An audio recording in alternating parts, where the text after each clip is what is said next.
Monk मुनि की कथा। राजा युधिष्ठिर ने पूछा, दादाजी, यदि कोई मनुष्य तरह तरह के उद्योग करने पर भी धन ना पा सके तो इस धन तृष्णा में ग्रस्त रहते हुए उसे क्या करने से सुख मिल सकता है? भीष्म जी बोले, राजन, सबके प्रति समता का भाव रखना, धन आदि के लिए विशेष खटपट में न पड़ना, सत्य भाषण करना, भोगों से विरक्त रहना और कर्म में आसक्त ना होना, इन 5 बातों के होने से मनुष्य सुख पा सकता है। इस विषय में एक बार मंक ने विरक्त होकर जो कुछ कहा था वह पुरातन इतिहास मैं तुम्हें सुनाता हूँ। मंक ने धनोपार्जन के लिए बहुत प्रयत्न किया, किंतु उसे सफलता न मिली। तब थोड़े से बचे खुचे धन से उसने भार सहने योग्य 2 बछड़े खरीदे। एक दिन उन्हें सधाने के लिए वह जुए में जोत कर ले चला। रास्ते में एक ऊंट बैठा था। वे उसे बीच में करके एकदम दौड़ पड़े। जब वे उसकी गर्दन के पास पहुंचे तो ऊंट को बड़ा बुरा लगा और वह खड़ा होकर उन दोनों को गर्दन पर लटकाए बड़े जोर से दौड़ने लगा। इस प्रकार उस उन्मत्त ऊंट के द्वारा अपहरण किए जाते हुए बछड़ों को मरते देखकर मंक कहने लगा, मनुष्य कैसा ही चतुर हो, किंतु उसके भाग्य में नहीं होता तो प्रयत्न करने पर भी उसे धन नहीं मिल सकता। पहले अनेकों असफलताओं का सामना करने पर भी मैं धनोपार्जन की चेष्टा में ही लगा था। सो देखो, विधाता ने इन बछड़ों के बहाने ही मेरे सारे प्रयत्न को मिट्टी में मिला दिया। इस समय काकतालीय न्याय से ही ये ऊंट मेरे बछड़ों को लटकाए इधर उधर दौड़ रहा है। मेरे दोनों प्यारे बछड़े ऊंट की गर्दन में मणियों के समान लटके हुए हैं। ये एकमात्र देव की ही लीला है। यदि कभी कोई पुरुषार्थ सफल होता दिखाई देता है तो खोजने पर वह भी देव का ही किया हुआ जान पड़ता है। अतः जिसे सुख की इच्छा हो उसे वैराग्य का ही आश्रय लेना चाहिए। जो पुरुष धनोपार्जन की चिंता छोड़कर उपरत हो जाता है वह सुख की नींद सोता है। शुकदेव मुनि ने क्या ही अच्छा कहा है, जो मनुष्य अपनी समस्त कामनाओं को पा लेता है और जो उनका सर्वथा त्याग कर देता है, उन दोनों में कामनाओं को पाने वाले की अपेक्षा त्यागने वाला ही श्रेष्ठ है। ओ कामनाओं के दास, तू सब प्रकार की कर्म वासनाओं से अलग हो जा, शांति धारण कर, विषयासक्ति को छोड़ दे। इस अर्थ वासना ने तुझे बार बार झुकाया है तो भी तू इससे उपरत नहीं होता। तूने बार बार धन संचय किया और वह बार बार नष्ट होता गया। ओह भला इस अर्थ लोलुपता से तू कब अपना पिंड छुड़ाएगा? अरे मेरी कैसी मूर्खता है जो मैं तेरा खिलौना बना हुआ हूँ। ऐसा कौन पुरुष होगा जो इस प्रकार दूसरों का दास बनकर रहेगा? काम निश्चय ही तेरा हृदय वज्र का बना हुआ है। इसी से सैकड़ों अनर्थों से व्याप्त होने पर भी इसके टुकड़े नहीं होते। मैं तेरी जड़ को भी खूब जानता हूँ। तू संकल्प से उत्पन्न होता है। अच्छा, मैं तेरा संकल्प ही नहीं करूंगा तब तो तू मूल सहित नष्ट हो जाएगा। यूं तो धन के संकल्प में ही सुख नहीं है, वह मिल जाए तो भी चिंता ही बढ़ती है, और यदि एक बार मिलकर नष्ट हो जाए तब तो मौत ही आ जाती है। तथा उद्योग करने पर भी यह निश्चय नहीं होता कि वह मिलेगा भी या नहीं। मिल भी जाए तो इससे संतोष नहीं होता, फिर और भी पाने की तृष्णा बढ़ती है।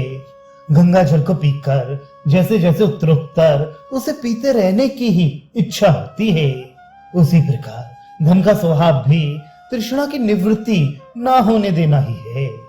मैं अच्छी तरह समझ गया हूँ तू मेरा सत्यानाश करने वाला ही है, इसलिए अब मेरा पिंड छोड़ दे। जिस प्राण ने मेरे इस भूत समष्टि रूप शरीर में बसेरा किया है वह भी स्वेच्छा से इसमें रहे अथवा चला जाए। तुम जो अहंकार आदि हो, काम और लोभ के ही अनुचर हो, मेरा तुमसे कोई नेह नाता नहीं है। अतः अब कामनाओं को छोड़कर मैं सत्य का ही आश्रय लूंगा। मैं सब भूतों को अपने शरीर और मन में देखते हुए बुद्धि को योग में, चित्त को श्रवण मनन आदि में और आत्मा को ब्रह्म में लगाऊंगा। इस प्रकार सब प्रकार की आसक्ति छोड़कर आनंद से सर्वत्र विचरूंगा, जिससे कि फिर तू मुझे दुखों में पटक ना सके। काम, तृष्णा, शोक और परिश्रम इनका उत्पत्ति स्थान तू ही है। मैं तो समझता हूँ धन का नाश होने पर जो दुख होता है वही सबसे बढ़कर है। धन में जो थोड़ा सा सुख का अंश देखा जाता है वह भी दुख के ही लिए है। जिस पुरुष के पास धन होने का संदेह होता है उसे लुटेरे मार डालते हैं अथवा उसे नित्य प्रति तरह तरह की पीड़ाएं देकर तंग करते रहते हैं। ये बात तो मैं बहुत दिनों से जानता था कि अर्थलोलुपता दुख रूप है। काम, तेरा पेट भरना बड़ा कठिन काम है। तू पाताल के समान दुष्पूर है। तू मुझे दुखों में फंसाना चाहता है, किंतु अब तू मुझ पर फिर अधिकार नहीं जमा सकता। दैववश धन का नाश होने से आज मुझे वैराग्य प्राप्त हुआ है। अतः अब अत्यंत उपरत होकर मैं भोगों की इच्छा नहीं करूंगा। अब तक मैंने बहुत दुख सहे हैं। मैं ऐसा मूर्ख था कि कुछ समझता ही न था। इस समय धन का नाश होने से मेरी सब खटपट मिट गई। अब मैं मौज से सोऊंगा। काम, मैं मन की सारी चेष्टाओं को छोड़कर तुझे दूर कर दूंगा। अब तू मेरे पास नहीं रह सकेगा। जो लोग मेरा तिरस्कार करेंगे उन्हें मैं क्षमा करूंगा। जो मुझे कष्ट पहुंचाएगा उसका कोई अहित नहीं करूंगा। जो द्वेष करेगा उसके अप्रिय व्यवहार का कोई विचार ना करके उससे मीठी मीठी बातें करूंगा। मैं तृप्त और सचित रहूंगा तथा जो कुछ अनायास ही प्राप्त होगा उसी से निर्वाह कर लूंगा। तू मेरा शत्रु है। मैं तेरी इच्छा पूर्ण नहीं होने दूंगा। तू अच्छी तरह समझ ले, मुझे वैराग्य, सुख, तृप्ति, शांति, सत्य, धम, क्षमा और सर्वभूत दया ये सभी गुण प्राप्त हो गए हैं। अतः काम, लोभ, तृष्णा और कृपणता को चाहिए कि वे मुझे छोड़कर चले जाएं। अब मैं सत्य गुण में स्थित हो गया हूँ। आज काम और लोभ से छुटकारा पाकर मैं सुखी हो गया हूँ। अतः अब अज्ञानियों की तरह मैं लोभ में फंसकर दुख नहीं उठाऊंगा। मनुष्य जिस जिस कामना को छोड़ देता है उसी की ओर से सुखी हो जाता है। कामना के वशीभूत होकर तो वह सर्वदा दुख ही पाता है। दुख, निर्लज्जता और असंतोष ये काम और क्रोध से ही उत्पन्न होने वाले हैं। अब मैं पर ब्रह्म में प्रतिष्ठित हूँ, पूर्णतः शांत हूँ और कर्म कलाप से मुक्त हो गया हूँ तथा मुझे विशुद्ध आनंद का अनुभव हो रहा है। इस लोक में जो विषय सुख और दिव्य महान सुख है वे तृष्णा क्षय से होने वाले सुख के 16वें अंश के भी बराबर नहीं है। राजन, इस प्रकार की बुद्धि पाकर मंक विरक्त हो गया और सब प्रकार की कामनाओं को त्याग कर उसने ब्रह्मानंद प्राप्त किया। 2 बछड़ों के नाच से ही उसे अमृत प्राप्त हो गया। उसने काम की जड़ काट डाली और अत्यंत सुखी हो गया। एक बार परम शांत विधेयराज जनक ने भी कहा था, मेरा धन अनंत सा है किंतु वस्तुतः मेरे पास कुछ भी नहीं है। यदि मिथिलापुरी जल रही है तो इससे मेरा कुछ भी नहीं जलता। कहती है किसी समय नहुष पुत्र ययाति ने परम विरक्त और शांतात्मा बौद्ध ऋषि से पूछा था, महाप्राज्ञ, आप मुझे ऐसा उपदेश कीजिए जिससे शांति मिले। ऐसी कौन बुद्धि है जिसका आश्रय लेकर आप शांत और सानंद होकर विचरते हैं? बुद्ध ने कहा, राजन, मैं किसी को उपदेश नहीं देता हूँ, बल्कि दूसरों के उपदेशों के अनुसार आचरण करता हूँ। तुम्हें अपने को प्राप्त हुए उपदेश का लक्षण बताता हूँ, उस पर तुम स्वयं विचार करो। पिंगला, कुरर पक्षी, सर्प, सारंग, बाण बनाने वाला और कुमारी, ये 6 मेरे गुरु हैं। महाराज, आशा बड़ी प्रबल है, सुख तो निराशा में ही है। पिंगला आशा को निराशा में परिणित करके सुख से सोई थी।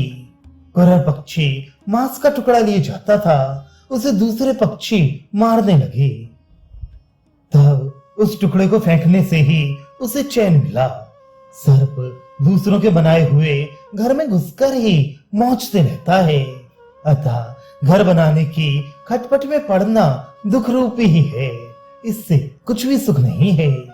जिस प्रकार सारंग पक्षी किसी से वैर ना करके अहिंसा वृत्ति से अपना निर्वाह करते हैं, उसी प्रकार मुनिजन भिक्षा वृत्ति का आश्रय लेकर आनंद से अपना जीवन व्यतीत करते हैं।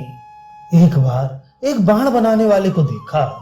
वह अपने काम में ऐसा दत्त चित्त था कि उसे अपने पास से होकर निकली राजा की सवारी का भी पता न था।